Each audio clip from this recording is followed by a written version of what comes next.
All right, we are live in beautiful, sunny Florida. And today, fight fans, we're going to be breaking down UFC Fight Night 124 Stevens versus Choi in St. Louis, Missouri. Very first card of the new year, 2018. And I think we got a pretty decent one in front of us now. If you were following me on Twitter, you would have seen that I was supposed to be doing this with Rockstar Z tonight. We were supposed to be doing a little duo for this one, but he got caught up at work. He was supposed to get out at 6:30. Now he's telling me he's not going to be getting out till 10:30. Um, he was supposed to be doing one with Seb's the Seb's show later tonight. I don't even know if he's going to be doing that, but either way, I suggest going to check out the Seb show after you watch this one. I'm sure he'll be going live shortly after I do. All good, good dude, and get a bunch of different perspective on these fights, man. Because we got some good ones in front of us. It's not every day we get guys like Michael Johnson and Thiago Alves in the prelims. So for a fight night card, I do like this one, and I do see a lot of opportunity on it. I do have 3 plays as of right now, and that's probably what I'm going to be sticking with. There's one line that's getting pretty close for me. But man, it's good. I'm looking to get rolling this year. Fortunately, if you guys watched my last vid, you would know I was like minus 0.04 units on the year, and I was able to close really strongly with a plus 6 unit night. A lot of things came through for me for 219, like Neil Magny, he cashed huge for me. Mateus Nicolau, he came in big for me, man. So I'm hoping to have some good vibrations for this card here, man. I do have a max play on this one, 5 units in the co-main event there. So pumped to talk about that one. Of course, we're going to be breaking down the whole 13 fight card. So 2 years into this now, man, and year 1, 2016, plus 11.5 units, and year 2 plus 6.1. Plus 6.1 there. So 2 years profit. We're hoping to make this one the biggest one of the trying to make this one the best. But of course, whole 13 fight card going to be starting bottom to the top. First fight of the night, man. We got the returning after years now, Kwang Ho Kang going to be taking on Guido Canetti, also returning after a pretty long layoff there. And the odds on that one, we got Kwang Ho Kang minus 345. Guido Canetti come back on him plus 285. And I would say this is actually lined probably just about right, man.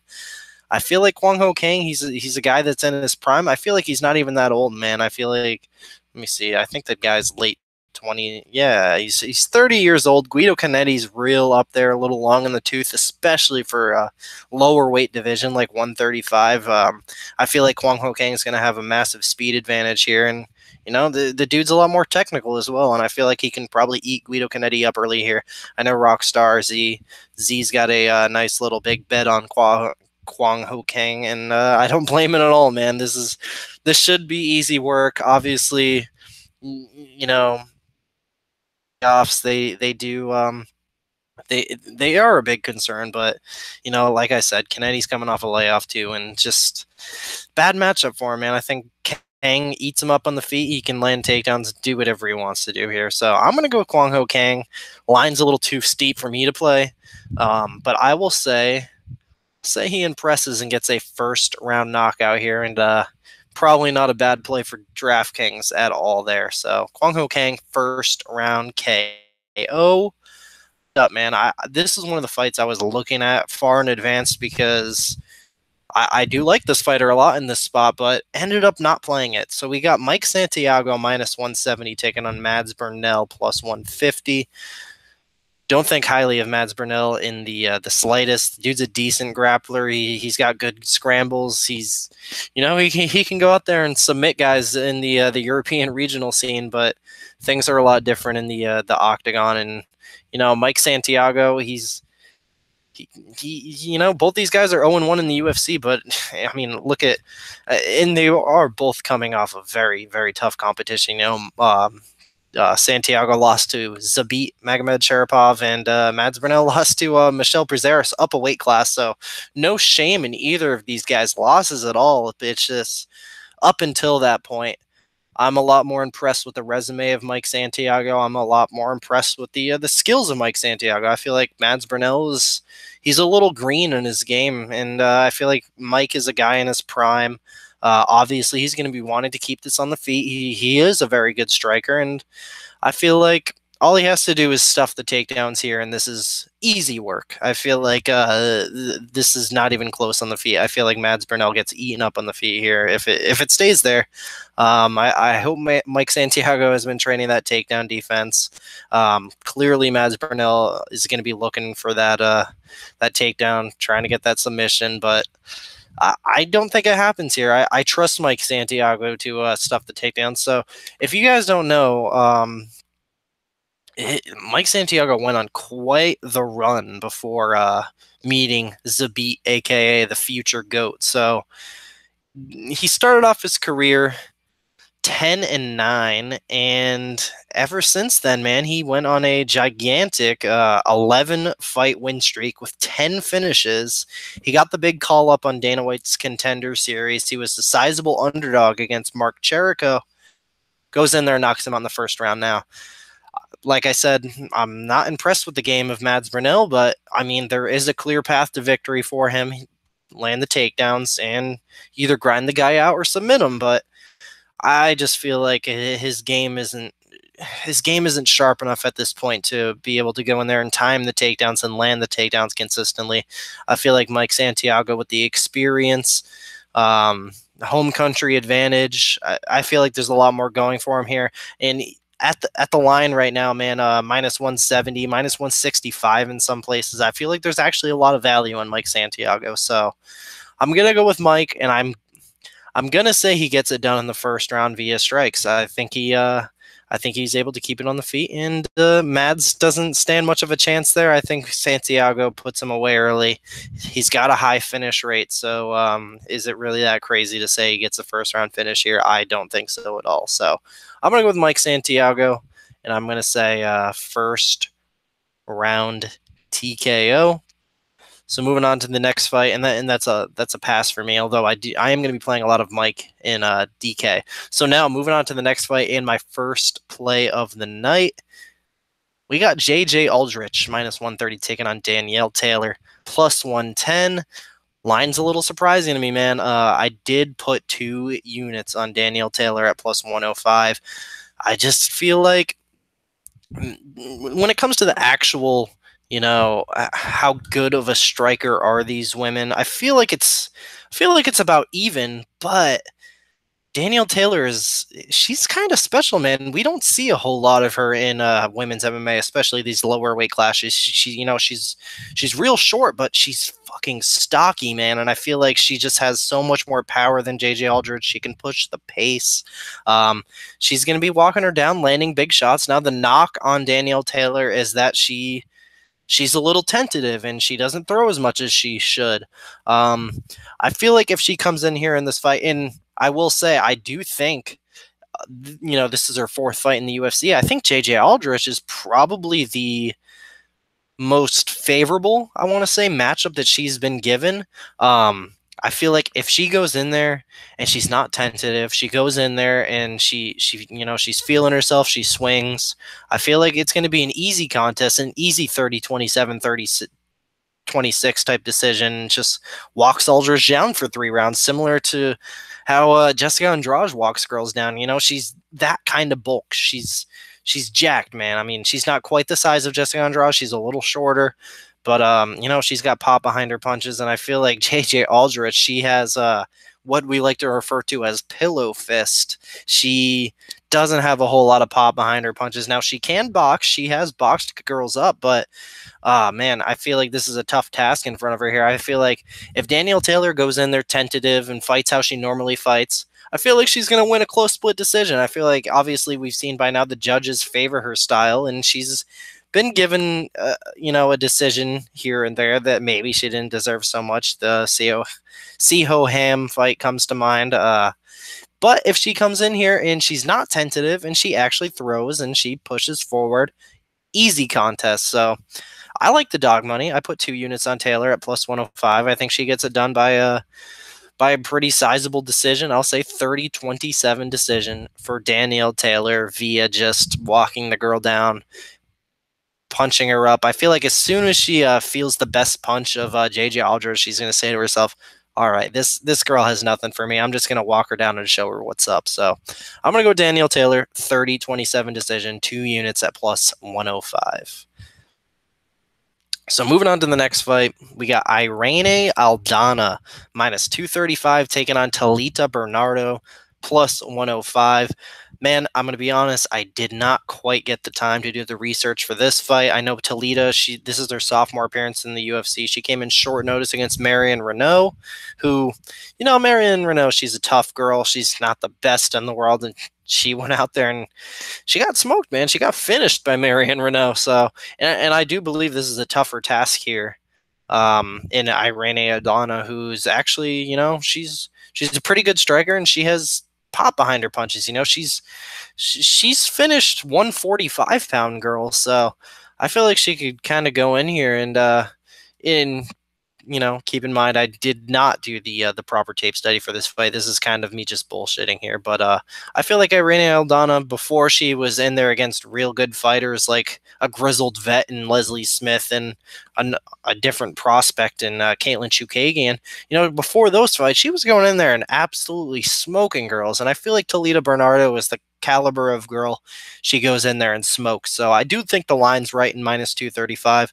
I do think she goes in there and probably takes care of business. And for the third time within 4 fights, I'm going to say first round KO. I'm going to go with Irene Aldana first round. I'll say TKO. I feel like this is probably a good matchup for her to get back on track here. So Irene Aldana, TKO. Probably not a actually, what is her price in DraftKings? I feel like if she's below, I want to say like 9,000, that's probably a pretty good play on her there. So I do like Irene, but the price is a little too steep. Don't quite want to play it.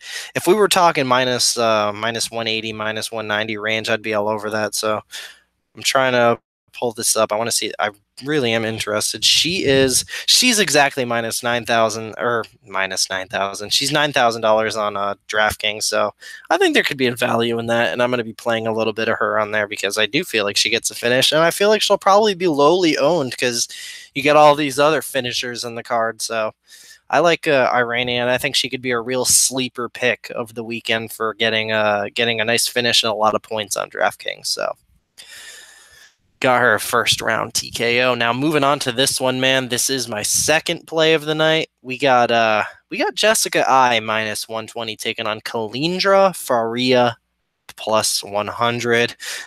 It's so funny, man. And if you guys follow me on Twitter, you would have seen this. And I'm gonna stop doing this, I promise. But I was making some tweets hyping up Jessica I, saying, oh, look what she did to Leslie Smith. She exploded her ear, blah, blah, blah. And she's fighting a girl who mostly fights at 115, who doesn't have a win in the UFC.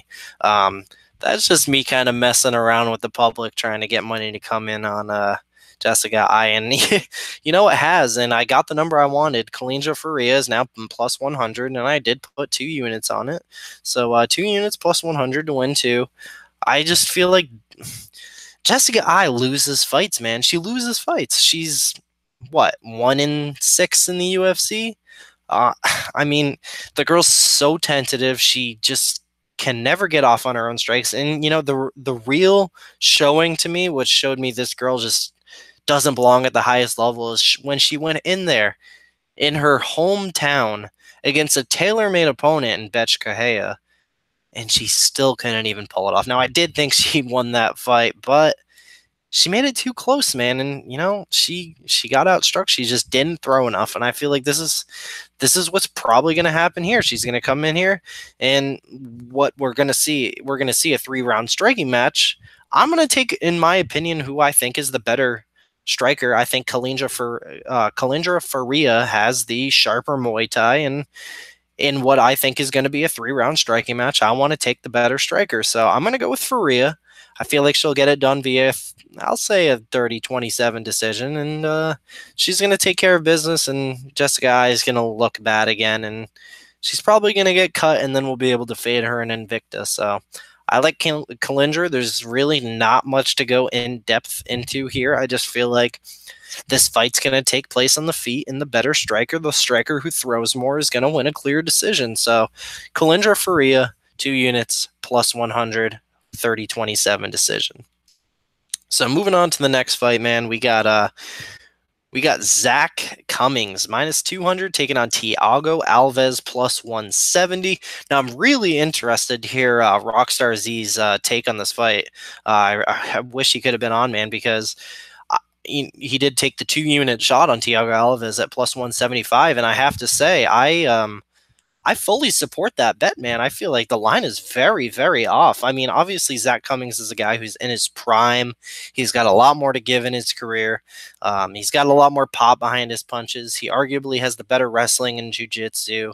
But I just feel like if this fight stays on the feet, I do think Thiago Alves is a sharper striker, and I could 100% see a situation where he just simply outstrikes Zach Cummings for 3 rounds here. I don't think he'll finish him, but I just feel like Zach Cummings kind of has to have a really good night to win this fight, and I don't know if minus 200 is quite worth it on this guy right now. I mean, don't get me wrong. I love Zach Cummings, and I have, made big plays on him in cash before, like the Nathan Coy fight comes to mind. That was just absolutely easy work. This is a weird one, man. This is a real tough vet in Thiago Alves, who still wins fights. Keep in mind, this isn't one of these veterans who just dropping fights left and right. This guy still wins fights. And if we're being honest here, Zach Cummings is no future champion. He's no future top 10. This is a fight he could absolutely drop the ball on. I feel like Thiago's the better striker and he could outstrike him. That being said, Zach Cummings is the younger guy, and he has a lot more to give in his career. And I feel like maybe he could wrestle Thiago Alves. And, Thiago, he does slow down in the fight, so I could see a situation where he looks so good in the first round, and everyone's thinking, oh, Thiago, he's back. He looks amazing, but he loses the next 2 rounds. So it's going to be an ever so slight pick. But I'm going to go with Zach Cummings. I feel like he kind of has more tools. He's the younger guy. So I'm going to go with him ever so slightly. I do think the line is very off, so I do think Z is on the right side for that plus 175, and I do wish him the best of luck. I am going to be rooting for Thiago Alves here, but my brain does say Zach Cummings will win this fight, and I'll say he'll get it done by a 29-28 unanimous decision. Whether he just wrestles the guy or, maybe he could finish Thiago Alves. Who knows? Because Zach Cummings is a guy who does. He's a dangerous dude. So I'm going to go with Zach ever so slightly to get the job done here. But at the price he's probably at in DraftKings, I'm going to take a look at this again. He's probably somewhere around, 8,800. And I would say that's probably not worth it. I'm going to I think his percentage, his chances to get a finish here is probably not that low, man. It probably is low. So let me see what it is. At 8, yep, I got it right. 8,800. I don't think Zach Cummings is quite worth it. I think Thiago Alves is probably your bet to make and your DraftKings play to make. So I say go Thiago all the way here, man. So there it is. Next fight, we got Polo Reyes. We got Polo Reyes plus 195 taking on Matt Frivola, making his UFC debut here at minus 235. I do like Forwill here quite a bit. This is another fight I didn't look into a whole lot just because I don't want to lay that kind of change down on a newcomer against, we got a guy in Polo Reyes who might not be the most skilled in the world, but the motherfucker is very tough. So I feel like this fight kind of has fight of the night written all over. I feel like these guys could come in here and just absolutely bang. I'm going to go with Frivola. I feel like he has the better chin. He has the sharper striking. And this fight most likely will take place on the feet. If anything, I feel like Frivola can land takedowns as well. More than likely probably will happen. If anything, I feel like the line's actually pretty good on him. I just there's better opportunities on the card. So if you're out there and you're parlaying for Vola or even playing him straight, I don't follow you for that. I feel like it's probably a decent play. That being said, it's a UFC debut. Marco Polo is a guy who's, he finished and won the fight of the ever against Maestro Kim. So, I mean, this is a tough guy, man. So, I'm going to be looking forward to this fight. I say this is definitely a pass. From DraftKings, I feel like we're probably going to see some fireworks. So, this is probably a good fight to play both guys in. I mean, you probably are going to want to have a lot of Polo in some lineups, and you're probably going to want to have a lot of Forwill in some lineups. So that's probably how I'm going to be playing it. I haven't set up my lineups just yet. I haven't had the time. But I'm looking forward to this fight, and it's probably one of my sleeper picks for fight of the night. So I'll say Frivola gets it done via second round TKO, though. So going to go Frivola. The line's pretty decent on him. So next fight, man, I'm looking forward to this one. This is actually one of my favorite fights on the card. We got James Krause minus 160 taking on Alex White plus 140. I do think, man, I actually think this fight is very even, if anything. I feel like Alex White, he's made a lot of improvements in his game, and I feel like he is absolutely the better striker. I feel like he'll want it more. I feel like James Krause is kind of halfway out the door. He likes to, he's got a lot of other stuff going on, like the coaching. Sometimes I feel like he cares more about other guys' careers than his own career. Alex White is going in there to kill him, man, and I feel like if this fight stays on the feet, he's going to outstrike James Krause for 3 rounds, or he's going to even finish James Krause. The thing here is, Alex White is coming up from, well, he did come up a fight or two ago, but the guy fought at 145 pounds. Granted, he was a huge 145 pounder, but James Krause is a huge 155 pounder, a guy who, fought at 170 pounds in the Ultimate Fighter house. So there is a bit of a size difference here. James Krause does have the better wrestling and grappling. So it's one of those spots where a lot of people are taking the dog shot on Alex White, but it's probably going to be one of those classic letdowns where the bigger guy is just going to out-grapple him. I feel like this is just the Kelvin Gastelum versus Chris Weidman situation where Alex White should win this fight. He should fuck this dude up on the feet, but he's outsized and he's outmatched in the wrestling. So, man, I'm gonna go with the favorite. I'm gonna say James Krause wins this fight. I'm gonna say he gets it done by a very greasy split decision. I'll say 29-28. But you really never know, man. So I'm looking forward to this fight. I am gonna go with James Krause, and that's actually like I just switched my pick. I was thinking Alex White all week, but I'm going to go with James Krause here, and I think he gets it done by a very close decision via wrestling and grappling. So, moving on to the prelim main event here, man. This fight has been intriguing me, and this is another one I'm really looking forward to. This card is very underrated. Like I said, this guy is not normally on the prelims. We got Michael Johnson, minus 155, taking on Darren Elkins, plus 135. I feel like there's a lot of value in Michael Johnson here, man, and I know a lot of you guys are going to disagree with me. I see a lot of people. Darren Elkins is a very popular underdog pick this week, and a lot of people think he's now just the king of the underdogs just because he came through against Mirsad Bektic as a, plus 600, and then he just came through as a dog again against Dennis Bermudez, but more into it, man. I mean, that Mirsad Bektic fight, I mean, Mirsad just put everything into trying to finish Elkins, and Elkins was able to take advantage of a gassed / chinny Mirsad Bektic in the 3rd round. His veteran experience and his pure grittiness and toughness came through for him there. I mean, in hindsight, that's a real tough matchup for Mirsad Bektic. And then in his last fight against Dennis Bermudez, yeah, Dennis is a good fighter, but let's be honest, Dennis loses fights, man. Dennis loses a lot of fights. And again, that's actually kind of a good matchup for Darren Elkins there. Now here, I think this is just a terrible stylistic matchup for for Darren Elkins, rather. The last time we really saw Darren Elkins go in there and fight a real speedy, good moving featherweight with some pop behind his punches was Chad Mendes, and Chad Mendes was able to go in there and starch Darren Elkins in the first round, and that's what I think is going to happen here, man. I think Michael Johnson's going to come in here. He's going to be way too quick and athletic. I mean, the toughness and pure grit from Darren Elkins, who is an absolute badass, and I respect that guy so much, but the toughness and grit is only going to get you so far. Michael Johnson, let's be honest, Michael Johnson drops the ball a lot, but on his best day, he goes out there and knocks out Dustin Poirier in the first round, and that's only a year ago, man. So Michael Johnson, real legit, dude. I feel like there's a lot of value on him. I am gonna pick him via first round KO. I'm not gonna bet him.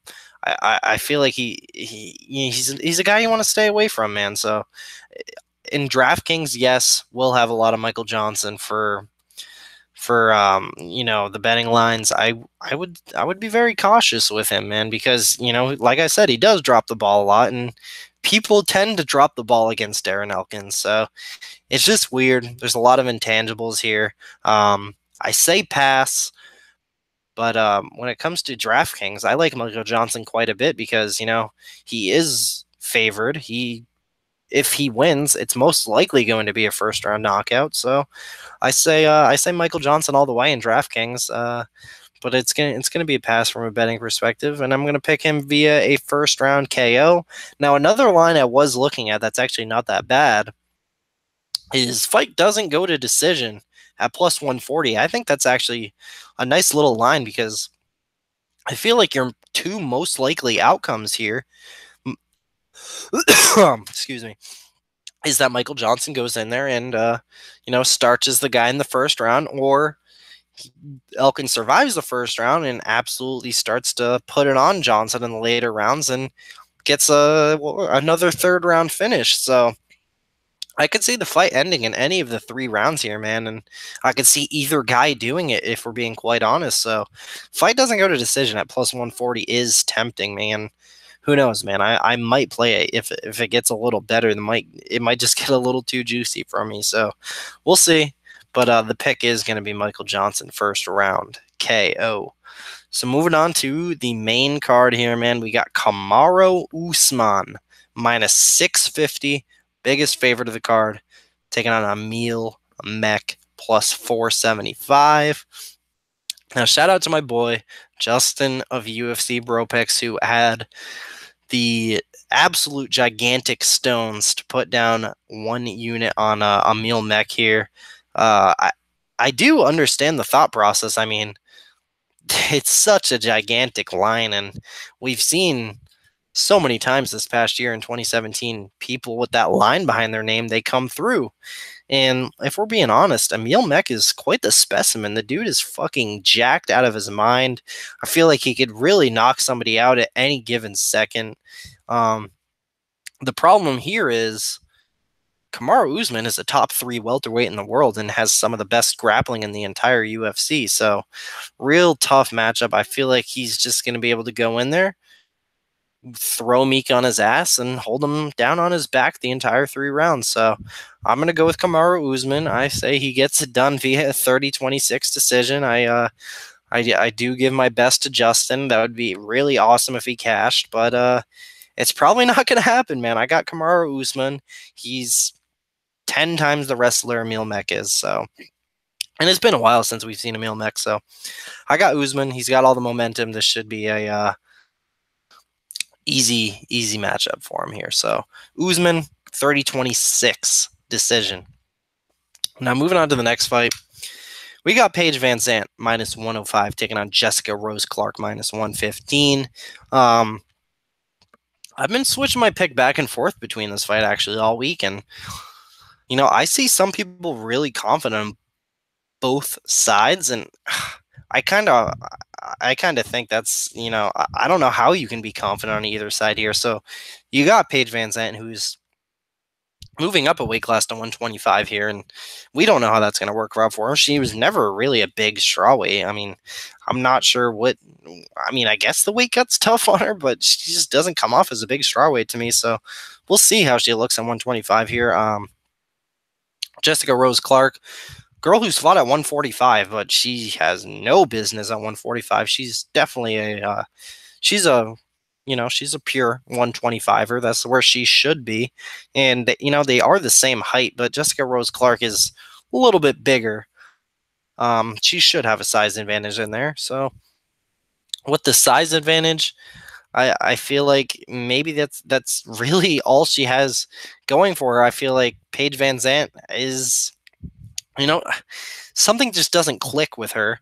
She is athletic, she moves well, but something just doesn't click. I just feel like she doesn't have the fighter blood in her. I think she should have stuck to dancing and being on shows like Dancing with the Stars and all that bullshit she was doing for a while. But you never know, man. Jessica Rose Clark is a girl I don't rate highly at all. I mean, there's a reason unfortunately, and it does shame me to say it, I took back Rawlings over her. She came through barely with a split decision, and I feel like this is going to be another split decision type fight. Excuse me. I feel like this fight is probably going to go to a very close split decision. I ever so slightly lean Jessica Rose Clark. I am going to pick her here. I feel like the size will be the difference when it all comes down to it. I feel like in the first round, the athleticism of Paige will show, but when it comes down to the second and third gritty rounds, I feel like Jessica will probably be able to go in there and start to take over against Paige, who, if we're being honest, I just feel like she's not a fighter, man. She is athletic, but I just feel like this isn't for her. Looking at her wins, I mean, her best win clearly is Felice Herrig, but there was a lot going on with Felice Herrig. I mean, obviously we see how good she is now. Not the same fighter she was in that Paige fight. I mean, can you imagine the odds nowadays if Felice and Paige were to fight? I would be all over Felice if it were the same odds. So, and looking at Paige's record, I mean, she has a win over Beck Rawlings in a fight she was losing, a win over Alex Chambers. She was minus 1,500 in that fight. She better fucking win it. And then the Felice win, and then the finish over Kylan Kern in her debut. Does Kylan Kern win fights? I don't think so. So, I mean, really not impressive. I feel like Jessica Rose Clark, she came in here and short notice won her debut against a kind of a staple in the 115 division since it's a rival in the UFC. So I'm going to pick her. I feel like I'll say she wins the second and third round, 29-28 split decision. So moving on to the co-main event of the evening, we got Uriah Hall minus 325 taking on Vitor Belfort plus 265. I'm about to cough again. Excuse me, I've been sick as fuck. So I feel like Uriah Hall absolutely steamrolls Vitor Belfort here. And when the line opened up at 245, I was very shocked. I mean, when I was looking at all the potential plays I would be making for this card, really crossed my mind really at all, just because I assumed he would be minus 400 in this spot. When it opened up at minus 245, I immediately had to crush that, and I did put 5 units on minus 245 to win 2.05 units. So biggest play of the weekend, Uriah Hall. It's minus 325 now. I'm glad I got in there early. So the guy doesn't have his juice anymore, and he comes in there looking like a grandpa in the cage, and as soon as it hits the mat, he kind of turtles up, and his black belt, who knows where his black belt went. His black belt location, he's a white belt these days, if we're being honest. Now, he's lucky Uriah Hall is a striker. That's where he stands the biggest chance here, but I just feel like he gets bullied beat down here, man. I feel like the level and explosiveness these days is huge. I mean, TRT Belfort against this Uriah Hall. I mean, I feel like that's like an all-time classic. I feel like that's a fucking this slow Vitor who comes in here plotting just doesn't look good at all. I feel like Uriah Hall can kind of go in there and just beast the guy early. So I'm going to go with Uriah Hall first round KO. I feel like he's going to throw a few kicks.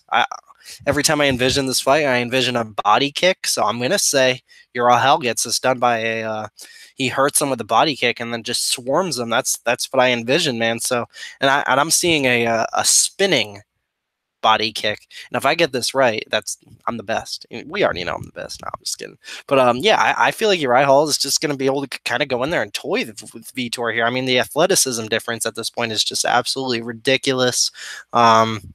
Easy work, 5 units, minus 245. Really, the only way I see Vitor winning this fight is if he completely says fuck it and doesn't care about his career anymore and decides this is going to be the last go, and he takes some of the Brazilian supplements there and gets back on the shit and kind of dusts Uriah Hall like he absolutely dusted Luke Rockhold and Michael Bisping in those days. But I don't think that's going to happen, man. I think he's going to come in here, and I think after that Nate Marquardt win, I think he got some of his confidence back, and I think that's dangerous. I think this Vitor Belfort should not have confidence. He's going to go in there, and he's going to take a heel to the face, and he's going to go down. Uriah Hall, first round knockout. So moving on to the main event of the evening, finally, we got Doo Ho Choi, minus 160, taking on Jeremy Little Heathen Stevens, plus 140. Oh, man. So I got Doo Ho Choi here, and I do think the line is probably just about right at this point. I was a lot more confident in him pre-tape.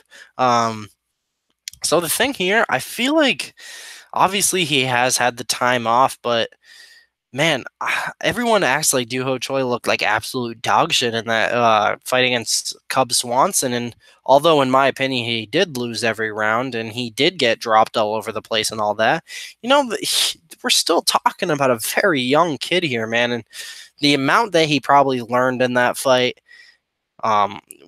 was, that's priceless to go in there and learn all that, all that experience he gained from that war with Cub Swanson. I feel like that was, life-changing in a good way. A lot of people act like the guy got his life changed in a bad way, like he'll never come back the same fighter.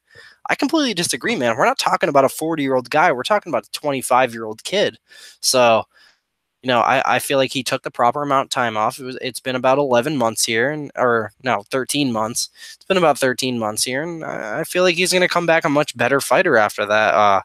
Like I said, he learned a lot. He took the proper amount of time off. I mean, even in the post-fight interview, I mean, all he wanted to make people know when Rogan was asking him questions, he was saying, wow, this is what losing feels like. I never want to feel this again. Expect to see the best me you've ever seen next time I'm back. And I believe him when he says it, man. I feel like this guy's going to come back and he's going to be a lot sharper. Maybe he's not as, as uncautious in there. He makes the right decisions. And don't get me wrong, Jeremy Stevens is a very tough fight. He's a grizzled vet, and I could see him outstriking Doo Ho Choi here, man. But I feel like Choi has this guy completely outgunned, man. I mean, we're talking about the younger, faster, more athletic fighter with the better striking. But I feel like Jeremy Stevens, he's got a good chin. He's got all the veteran experience. He's a good striker. He outstrikes good guys. I feel like maybe if he survives the first 2 rounds, he takes over and wins the last 3. So if you're out there taking the dog shot on Jeremy Stevens, although I wouldn't advise it, I understand it. And I do think he's probably a decent dog play for DraftKings. I want to have both of these guys on DraftKings for sure. I think they both have a very high ceiling, especially in a 5-round fight. But I'm going to go with Doo Ho Choi, man, here. I do think he comes back a lot better, a lot stronger, and I think he could possibly take out Jeremy Stevens early here and give Stevens his first KO loss in quite a while. I mean, we know how these stories end, man. These guys that have been around forever. I mean, we think they're the shit, and then all of a sudden, 1 loss and they're gone. And I think this could be the one big loss that sets Jeremy Stevens on the downward spiral. I think Doo Ho Choi is a legit talent, and I'm going to pick him via first round knockout. So All you guys taking the over 1.5 rounds.